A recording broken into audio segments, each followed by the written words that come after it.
이번 시간에는 제조기술의 세계 중 네 번째, 재료의 특성과 이용에 대해서 학습해 보도록 하겠습니다. 재료의 특성과 이용의 목차는 첫째, 목재의 특성과 이용, 둘째, 금속의 특성과 이용, 셋째, 플라스틱의 특성과 이용, 넷째, 신소재의 개발과 이용의 순으로 되어 있습니다. 재료의 특성과 이용을 학습하고 나면 여러분들은 목재, 금속, 플라스틱의 특성을 이해하고 그 종류를 설명할 수 있으며 신소재의 특성과 종류를 이해할 수 있게 됩니다. 재료의 특성과 이용 중 목재에 대해서 알아보도록 하겠습니다. 목재의 종류는 크게 두 가지로 나눌 수 있는데 그 중 하나인 침엽수는 잎이 대부분 가늘고 뾰족한 모양으로 질기고 탄력이 있어 건축 및 토목 자재 등에 사용되어집니다. 화렵수는 잎이 대부분 넓고 큰 모양을 가지고 있으며 색상이 아름다워 가구 및 악기 재료 등에 사용되어지고 있습니다. 목재는 다음과 같은 특성이 있는데 금속에 비해 가볍고 무늬가 아름다우며 촉감이 좋고 비교적 단단하면서도 가공하기 쉬우며 열과 전기를 잘 전달하지 않는 특징이 있습니다. 하지만 넓은 폭의 자재를 얻기 어렵고 흠이 있을 수 있으며 재질이 고르지 못한 단점이 있습니다. 이러한 단점을 보완하여 목재 가공재로 사용하기도 합니다. 목재 가공재로는 합판, 집성재, 중밀도 섬유판, 파티클보드, 플로어링 등이 있습니다. 목재 가공재 중 합판에 대해서 알아보도록 하겠습니다. 합판은 목재를 얇게 벗긴 단판을 나뭇결이 직각이 되도록 홀수 겹으로 붙여 만든 가공재입니다. 재질이 균일하고 큰 판을 얻을 수 있어 책상, 의자, 가구, 건축 재료 등을 만드는 데 사용되어지고 있습니다. 목재 가공재 중 집성재는 목재를 나뭇결 방향으로 모아 열을 가해 압착하여 만든 가공재로 강도가 크고 외관이 아름다워 건축용 마감 재료, 침대, 책상 등에 이용되고 있습니다. 중밀도 섬유판은 목재를 잘게 부수어 고온에서 섬유줄만 뽑아내 압착하여 만든 가공재로 가공성이 좋으며 표면이 매끈하고 가벼워 사물함, 문짝, 실내 내장재 등에 사용되어지고 있습니다.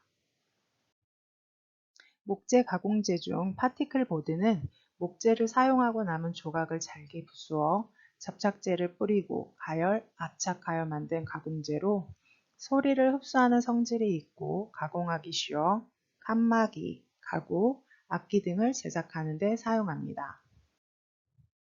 목재 가공재 중 마지막으로 플로어링은 판재 한쪽에 홈을 내고 다른 쪽에는 촉을 만들어 끼워 맞추도록 한 가공재입니다. 재질이 단단하고 아름다워 교회나 강당의 바닥 재료 등으로 사용되어지고 있습니다. 다음은 목재 재료의 특성과 이용 중 금속에 대해서 알아보도록 하겠습니다. 금속은 특유의 광택이 있으며 대체로 상온에서 고체이고 다른 재료에 비해 강도와 경도가 높은 특징이 있습니다. 또 펴지고 늘어나는 성질이 있어 필요한 형태로 만들 수 있으며 열과 전기를 잘 전달하기도 하고 일정한 녹는 점을 가집니다. 순수한 금속을 사용하기도 하지만 둘 이상을 섞어 성질을 개선한 합금을 사용하기도 합니다. 다음은 금속의 종류에 대해서 알아보도록 하겠습니다. 금속의 종류 중 철금속은 순철, 탄소광, 주철 등이 있는데 그중 순철은 철 성분 이외에 불순물이 없는 순수한 철로 재질이 연하고 강도가 약하며 전기가 잘 통해 전자기기 재료, 실험 재료 등으로 사용되어집니다. 철 금속 중 탄소광은 탄소가 1에서 2% 함유된 철로 가공하기 쉽고 강도와 경도가 높으며 열 처리하면 성질이 바뀌는 특성을 가지고 있습니다. 철도 레일, 공구, 볼트와 너트 등 기계 부품 등에 이용되어집니다. 탄소가 3에서 6% 포함된 철을 주철이라고 하고 이 주철은 주조하기 쉽고 녹이 잘 슬지 않으며 단단하지만 충격에 약해 잘 깨지는 단점이 있습니다. 주철로 맨홀 뚜껑, 기계 몸체, 수도관 등을 만들어 사용하고 있습니다. 다음은 금속 중 비철 금속에 대해서 알아보도록 하겠습니다. 비철 금속 중 구리는 붉은색을 띤 금속으로 전선과 연성이 좋아 가공이 쉽고 열과 전기를 잘 전달하며 철보다 녹이 잘 슬지 않아 전선, 난방용 배관 등에 이용되고 있습니다. 구리의 합금으로는 황동과 청동이 있는데 그 중에 황동은 구리와 아연의 합금으로 색이 아름다워 악기와 장식품 등에 이용되고 있습니다. 청동은 구리와 주석의 합금으로 주조가 쉽고 잘 닳지 않으며 녹이 잘 슬지 않아 동상, 동전, 종 등에 이용되고 있습니다. 비철 금속 중 알루미늄에 대해서 알아보도록 하겠습니다. 알루미늄은 은백색의 가벼운 금속으로 전기와 열을 잘 전달하고 전선과 연성이 좋아 가공하기 쉬우며 공기 중에 얇은 산화 피막을 만들어 녹이 잘 슬지 않습니다. 인체에 해가 없어 음료수 캔과 같은 식품 용기, 건축 재료 등에 널리 이용되고 있습니다. 알루미늄의 합금으로 두랄루민이 있는데 두랄루민은 알루미늄과 구리, 마그네슘, 망간을 섞어 만든 합금입니다. 가볍고 강도가 우수하여 항공기와 자동차 몸체, 노트북 컴퓨터와 스마트폰 케이스 등에 널리 이용되고 있습니다. 다음은 재료의 특성과 이용 중 플라스틱에 대해서 알아보도록 하겠습니다. 플라스틱은 석유를 가공해서 만든 합성 고분자로 열과 압력을 가했을 때 쉽게 변형되어 원하는 모양으로 만들 수 있습니다. 플라스틱의 특성은 가볍고 강도가 큰 것이 있으며 화학약품이 잘 견뎌 화학약품 또는 화장품 용기로 사용되어지기도 합니다. 전기 절연성이 좋아 전선의 피복 재료로 이용되기도 하고 빛을 잘 통과시키기도 해 전광판, 안경 렌즈 등에 사용이 되어집니다. 탄성과 충격을 잘 흡수할 수 있어 완충제나 보호구 등에 이용이 되며 단열성이 좋아 건축 내장재나 아이스박스에 사용이 되어집니다. 다음으로 플라스틱의 종류에 대해서 알아보도록 하겠습니다. 플라스틱은 열에 대한 특성에 따라 열 가소성 플라스틱과 열 경화성 플라스틱으로 나눌 수 있습니다.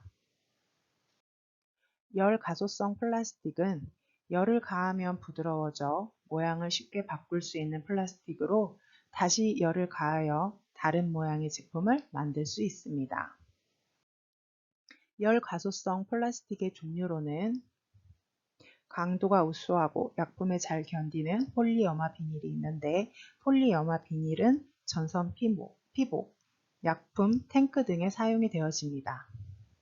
폴리에틸렌은 가공성이 좋고 산과 알칼리에 잘 견뎌 전기 절연제나 주방 용기 등에 사용이 되어집니다. 폴리스틸렌은 단열성이 좋고 성형하기 좋아 단열재, 포장, 완충제로 사용되어집니다. 나일론은 마찰에 잘 견디고 화학약품에 강해 섬유, 소형 기계 부품을 만드는 데 사용되며 빛을 잘 통과시키고 착색하기 쉬운 아크릴은 렌즈, 간판 등에 이용되어지고 있습니다. 다음으로는 열경화성 플라스틱에 대해서 알아보도록 하겠습니다. 열경화성 플라스틱은 한번 가열하면 굳어져 다시 열을 가해도 녹거나 부드러워지지 않는 플라스틱으로 재활용하기 어려운 단점이 있습니다. 열경화성 플라스틱에는 페놀 수지가 있는데 페놀은 열에 잘 견디고 전기 절연성이 우수해 전자회로기판, 접착제 등에 사용되어지고 있습니다. 멜라민 수지는 열에 강하고 착색이 쉬워 주방용기, 전기용품 등에 사용되어지고 에폭시 수지는 접착력이 강하고 수분과 날씨에 잘 견뎌 코팅 재료, 접착제 등에 사용되어지고 있습니다. 자연 상태에서 오랫동안 분해되지 않아 환경오염을 일으키는 플라스틱은 금속처럼 강도가 높지 않은 단점이 있어 최근 이러한 성질을 개선한 플라스틱을 개발하여 사용하고 있습니다. 성질을 개선한 플라스틱으로는 첫째, 생분해성 플라스틱이 있습니다. 생분해성 플라스틱은 미생물에 의해 분해되어 최종적으로 이산화탄소와 물이 되는 플라스틱입니다. 두 번째, 광분해성 플라스틱으로 빛에 의해 서서히 분해되는 플라스틱을 말합니다. 재활용 플라스틱은 기존의 플라스틱을 재활용하여 합성 섬유로 사용하고 있습니다.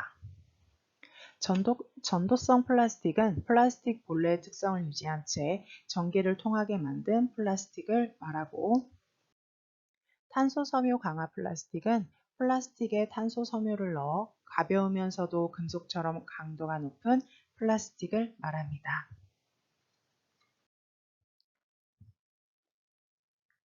다음으로 재료의 특성과 이용 중 신소재에 대해서 알아보도록 하겠습니다. 재료는 다양한 자원으로부터 얻지만 모든 상황이나 조건에 맞는 재료를 찾기 어렵습니다. 또 원하는 성질을 얻기 위해 다양한 원료를 조합하거나 변화시키는 등 기술적인 방법으로 신소재를 만들어 사용하고 있습니다. 이러한 신소재는 원재료가 새로운 것이거나 원료가 같아도 만드는 방법이나 기능이 새로워 뛰어난 성질을 갖는 재료를 말합니다. 신소재의 종류는 매우 다양한데 최근에 그래핀, 탄소 나노관, 리퀴드 메탈 등의 연구가 활발히 이루어지고 있습니다. 신소재의 종류로 형상기억합금에 대해서 알아보도록 하겠습니다. 형상기억합금은 물리적인 힘에 의해 변형된 금속에 열을 가하면 원래의 형태로 되돌아가는 금속을 말합니다. 외형이 변해도 내부 원자끼리의 연결 상태는 변하지 않고 유지되는 원리를 이용하여 만든 금속입니다. 치아 교정기, 안경테, 인공위성, 여성용 속옷 재료 등에 이용되어지고 있습니다. 신소재 중 그래핀은 탄소 원자로 이루어진 벌집 형태의 구조를 가진 소재로 얇고 투명도가 높으며 신축성이 좋아 늘리거나 접을 수 있고 열 및 전기 전도성과 강도가 매우 뛰어나 휘는 디스플레이, 투명 디스플레이 등의 원료로 이용되어지고 있습니다. 탄소 나노관은 탄소 6개로 이루어진 육합형들이 연결되어 관 형태를 이루는 신소재입니다. 전파가 잘 통과하며 인장 강도가 매우 뛰어나고 열과 전기 전도성이 뛰어납니다. 고성능 반도체, 평판 디스플레이, 연료전지, 초강력 섬유 등의 재료로 이용되어지고 있습니다. 신소재 중 리퀴드 메탈은 지르코늄에 티타늄, 니켈, 구리 등을 섞어 만든 합금 신소재입니다.